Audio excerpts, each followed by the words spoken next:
Robin Hood Prince of Thieves for the NES was one of those games I always wanted to do when I first started reviewing games, right after Bayou Billy, because I actually have another very personal connection to this one, because I own this game as well, and this one kind of plagued my childhood as well, because I owned it, it was terrible, and I finished it several times, actually, but it was just really frustrating, and even as a kid, I used to like a lot of stuff, but I had to admit this game sucked. And I guess the reason I got it was because I kind of liked the movie, the Kevin Costner movie.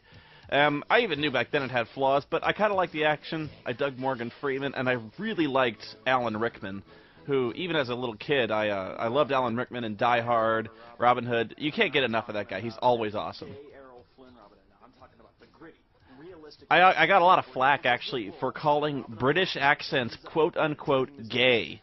The English came out of the woodwork. Not just the English, the Irish, the Scots, the Welsh.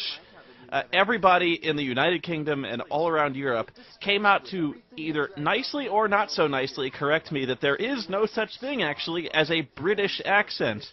Mostly because the people who live on the British Isles have a myriad of accents, from the Cockney to the North Londoner to of course, the Irish, Scots, and Welsh, and all sorts of accents in between. So for some reason, man, the British get really, really offended when you kind of generalize them into accents, because they take great pride in their specialized, unique accents that distinctify them in terms of where they live, what kind of social class they generally come from, and what kind of education they have. So, man, they really got upset with me over that one.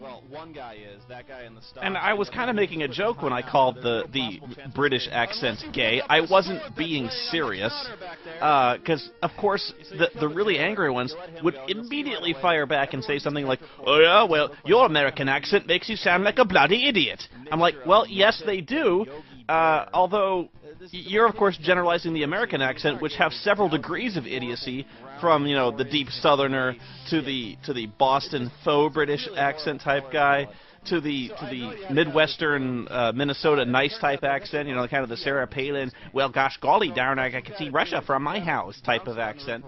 But, you know, they all make us sound like idiots. That's kind of the point of accents, is that there's something we can immediately latch onto and make fun of. The best comment I ever got when it came to the whole British accent controversy was, "We don't have accents. You're the one with the stupid accent." So I thought that was pretty funny, and I actually posted that on my website. That was one of the better ones. But Robin Hood, the game for the NES, I think the first thing you'll notice, and I point this out, is the color palette in the initial levels is really washed out and scummy and filthy. It's like gray and brown, and it's just terrible. I know the color palette on the NES is pretty limited, but this was even pretty sad. It just looked like you were looking at a washed out turd in the woods. The RPG elements for this were really awkward in that you had to navigate text menus to do anything role-playing-ish. And this was... The prison is really the only time where you actually use specific inventory items, like having to get a key and open it. You use keys a few other times, but there's no real interaction. There's nothing clever that's ever done with this concept. It should have just been able to, like, oh, you pick up the key, and if you approach the door with the key, you use it automatically. But now you have to go through a text menu, navigate it. It's really terrible. The other thing is the inventory has like a paper doll type thing where you have to put the weapons and armor on your characters. It's a good concept, and in other better games it works a lot better. But in this case, I never understood why you wouldn't just immediately upgrade to the better weapon whenever you got it. So, like, it would always, you know, you'd get better armor, but it wouldn't take effect unless you actually put it on. And so I guess they wanted to give you the option of who you wanted to put your armor on, who you wanted to give the better sword to. But, of course, you're always going to give yourself the best weapons and armor because you're the only guy you have any control over. I also liked how every bad guy and everyone explodes. Like, you stab them with a sword, and apparently they ingested condoms full of jet fuel, and they just burst into flames. This was the worst part of the game. The way they tried to... They attempted to simulate mass-scale combat by pulling the camera way out and having you control these little stick figures, these little meeples, as they run around and they attack. And there's no depth to this whatsoever because your NPCs are complete idiots. What I think might have saved this is if, when it pulled out to the mass combat, if this turned into some kind of Smash TV type stage, where, like, your guys would run around with swords, and all of a sudden Robin Hood would be able to, like, rapid-fire his longbow like a fucking machine gun. That would have been awesome. You fight through that, and then you go to Sherwood Forest, where you find Guy of Gisborne, and then you have to kick his ass. And guess how you have Actually, no, I take it back. The most hateful aspect of this game is the dueling, the one-on-one dueling, but I'll get back to that later. But this is the most repetitive, I think. You face this a lot. One of the funnier aspects of this stage is how you can control the other characters if Robin dies. You can actually jump into the shoes of the other characters.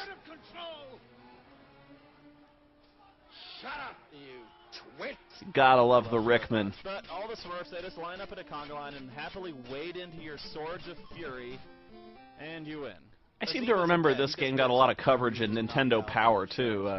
Nintendo Power had this kind of bad habit of whitewashing games and making them seem a lot better than they were. All right, the really bad isometric perspective. I just love how you can walk into the tops of shit. That actually strikes me as a very specific programming decision to make sure you get blocked by stuff. I don't know why they did that. It almost seems like it'd be harder to not code it that way. Because it's dull, you twit. It'll hurt. I have no idea what these things are supposed to be. I think they're supposed to be wolves, but they actually make little meowing noises. I'm not kidding. By feral cats. Nothing but. And these cats will kick your fucking ass. You'll probably notice at some point coming up that the screen kind of inexplicably turns this really cloudy green type color, and the graphics get all corrupted. I really have no idea why that happened. I was playing this game on an emulator. I own the cartridge, but I didn't actually have a TV card, so most of my NES stuff was captured by emulator. And for some reason, the video capture I used to get the video for this, for some reason the video output became all green and cloudy and corrupted. I think it was the encoder or something, but there's no way I could fix it without recapturing the footage again. Yeah, here we go. It's all going to turn green. I don't know why that happened, but sorry. And of course he's not it's turning really bad now. He's just sitting in the kitchen playing with himself. And it's gone. You know, apparently the cats want to leave. It doesn't really look like it. The guy's playing with himself. Master Robin, is it you? They tore me eyes out. So we go to Maid. That was the worst. That clipping into the tower. God. Into the fucking towers. There's a guardsman there. He sees your amulet. He lets you in. So I don't know where Marion is. Anyway, I was really only able to review NES games at this point. Okay. I do love the bit with Pumpkinhead, but I was only able to review NES games at this point because I didn't have a TV card, I didn't have a video capture card, I didn't even really have a VCR I could use to capture footage on a tape to get to the computer. All I could really do was capture off emulators or whatever I could play on the PC. There are several video capture programs that will run on the PC, but at the time they actually weren't that great. So the capture program I was actually using was using an emulator, but again, it was only NES. So I was kind of limited to the Nintendo for this. Until I think my next review, when I actually figured out how to capture footage using a program called Fraps, F-R-A-P-S. That's actually a really good one, and it's improved a great deal over the last 2 years. Very nice for capturing stuff off your computer screen, and it's really evolved with the times to deal with Windows Vista. It didn't used to be able to capture desktop stuff. Basically, it would only capture stuff if it ran off your 3D accelerator. So basically, like anything that ran on the surface, like, you know, common file windows or flash animation or website stuff, it wouldn't be able to get that. And to some extent, it's still kind of iffy on that, but it still works really well, and I use it a lot for anything on the PC. You'll eventually need this thing called the Druid's Dagger, but it looks like a normal dagger, so if you throw it out... I automatically hate any RPG that involves the wholesale slaughter of animals, not because I really care for animals, but because it seems like every RPG, from the beginning of time, the first 4 levels, you're killing giant roaches, you're killing giant rats, and you're killing wolves. It's like you have to reach level 10 or something before you ever get to promote to actual orcs or human opponents. So, the beginning of almost every RPG, you serve as some kind of glorified exterminator. Not fun. And so we fight. So this is one of the easiest fights because Little John's staff actually doesn't really have that much reach. Yeah, this is the fighting. This is probably the most simplistic, crappiest fighting system ever invented. Just because you essentially have one attack, you can duck, but you can't attack while ducking, and you can jump, and that's about it. It's completely counterintuitive to everything you might possibly know about sword fighting, or at least cinematic-style sword fighting. Just so not fun, and I don't think anyone ever really liked this system, although I did have a few people come out of the woodwork to defend this game, but I never saw them stick up for this fighting system or give a good reason why it was at all exciting. Yeah! You're down now, dillweed! And we haven't even gotten started yet, because now you form the Merry Men. And I think a major reason I hated this game so much was because at the time there were so many great RPGs to choose from, and I chose this one. Like, I could have been playing Final Fantasy, I could have been playing Crystalis, Faxanadu, just any other game but this game, and for some reason I was not old enough to fully comprehend the fact that basically every movie license game sucks balls. Man, Pumpkinhead's back. Gotta love the Pumpkinhead. Okay, you have to break up a wedding for Will Scarlet, whose wife has been kidnapped by But there's really nothing worse than having a choice between several games and choosing the absolute wrong one, because your only source for reviews at that time was Nintendo Power. You didn't have the internet, you know. I couldn't really check on this type of stuff, so it was basically word of mouth, and my friends were idiots. So yeah, I got stuck with this one. And then you gotta fight this guy, because of course he's not gonna stand for it. And it's another one of these boring I really hated how you couldn't continue, you couldn't save, there was no password in this game, and you basically had to play it all in one sitting, which says a lot of things. One, you can finish this game in about an hour. Two, there are so many bullshit ways you can get killed in this game, just at the very, very end, and you gotta play it all over again. I think you get like 3 lives. But you can die so many cheap ways leading up to the very end of this game. I remember the worst part, the part I would die the most at anyway, is later on you'll face like this sword master. The Merry Men send you off to get trained, or to find a sword master to train them on how to fight. But you have to beat this guy at a duel, and this guy has this enormous health bar. And worse, it's almost entirely level ground. And so what you really don't ever want to do in this game is duel a guy on level ground, because they'll almost always beat you. You have to have some kind of uneven ground so you can hit them in the kneecaps. That's the best way to really handle it. But I would almost always die there. Maybe it just kind of got in my head, or maybe it was really that hard, but I would just die there all the goddamn time. I remember the boar would kill me a lot, too. It was always around this middle part that I would just get wiped out. You also had to remember at all times to make sure your health was maxed out before you tried these. And I almost always would forget. It was just one of those things that, for some reason, I would forget to use my health potions, eat the food, and I would walk into these sword duels with life bars that uneven. I'd have like 2, and the swordmaster guy would have like 30. And so you have no chance. Right there, bam, toast. Hey, you gotta fight your way back because I forgot to do a save state. Yeah, even here, I was playing this game and I forgot to do a save state. I forgot to save my game so that I wouldn't have to replay the whole game over, and I did. I had to replay the whole game over to get to that point, and it brought back so many bad memories. I was just sitting there like, it's happening again.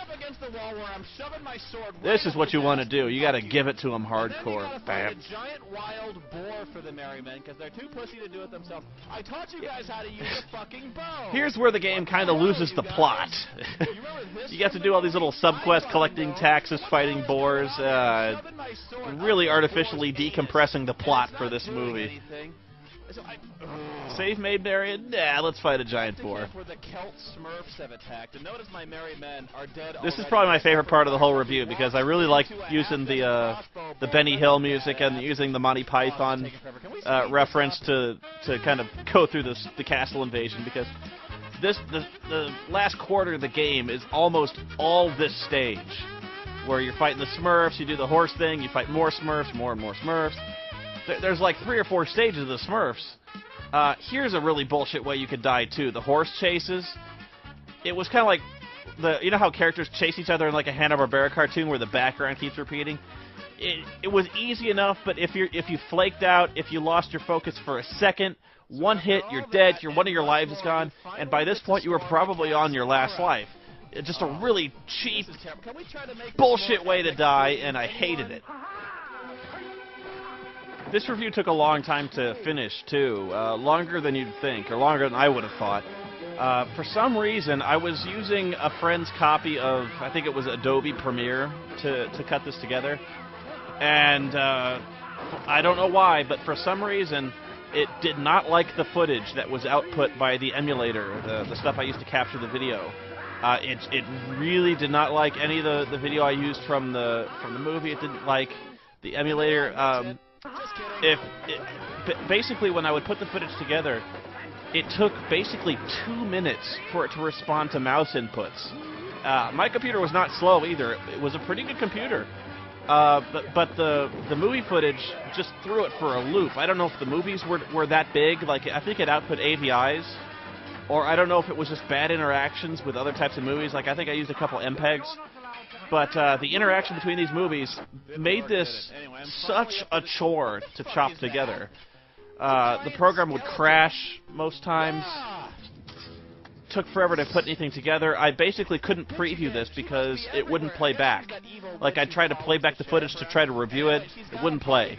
I basically had to render it kind of in piecemeal sections, like a minute at a time chunks, and see if I could puzzle those together. And basically through a lot of determination, a lot of trial and error, and just throwing it together, this finally got finished. And I kind of wasn't happy with the finished product because the green blurring effect in the gameplay footage, it really pissed me off. And yeah, it just... It wasn't the ideal finished product, and it was a lot of work, and I could never understand why I had so much trouble with it, and I just knew I had to drop Adobe. I thought maybe it was Adobe Premiere that was the problem. I knew I wasn't really encoding the videos properly, and so it was right about here that I resolved to do this in a much more regular, much more efficient fashion. Up to this point, I was kind of just half-assing it, just kind of throwing a bunch of footage together and narrating over top of it. Just kind of throwing it up in the air and letting it all hit the ground, and however it hit the ground was how I'd put it together. Music video. Oh, please don't let me dance. Yeah. But, yeah. I took a much more organized tack to the reviews later on because I was really tired of this haphazard slapping together of movie footage. So I decided I was going to have, like, I was only going to edit together movie footage that was encoded the same way. I was only going to put together file types of one type. Like, I was never going to mix and match videos because I just thought, I figured that they didn't interact well, so when you're trying to slap together different types of movie files, they don't play well together. And to an extent, I was right. I think even right now I could go back to Adobe as long as I was willing not to slap together different types of movie footage. But up and after this, I think I still kept using Adobe for the next one. I think for The Thing, I think it's the next one. But I had kind of resolved to move on to a better editing software, and one that I actually owned. I didn't want to borrow a friend's copy, which it was a legal copy I was borrowing, but I wasn't sure it was legal for me to be using it. So for some reason I was kind of paranoid about being strictly legal when it came to this, at least when it came to the editing software. King says, "You may kiss the bride," and Robin goes, "Okay," Doink. and headbutts her. Huh. And they live happily ever after. This music's from the animated Robin Hood movie, which, I wonder if you can actually get that on DVD now, because I kind of missed that film. I'd watch that all the time on tape as a kid, and I don't have it anymore.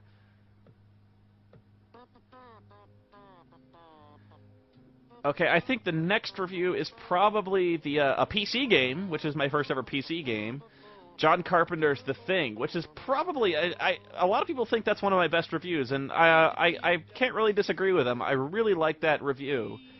It was a lot of fun getting footage for that, and it was a lot of fun going back over that game, and so it was kind of a first in a lot of ways. So I'll see you in John Carpenter's The Thing.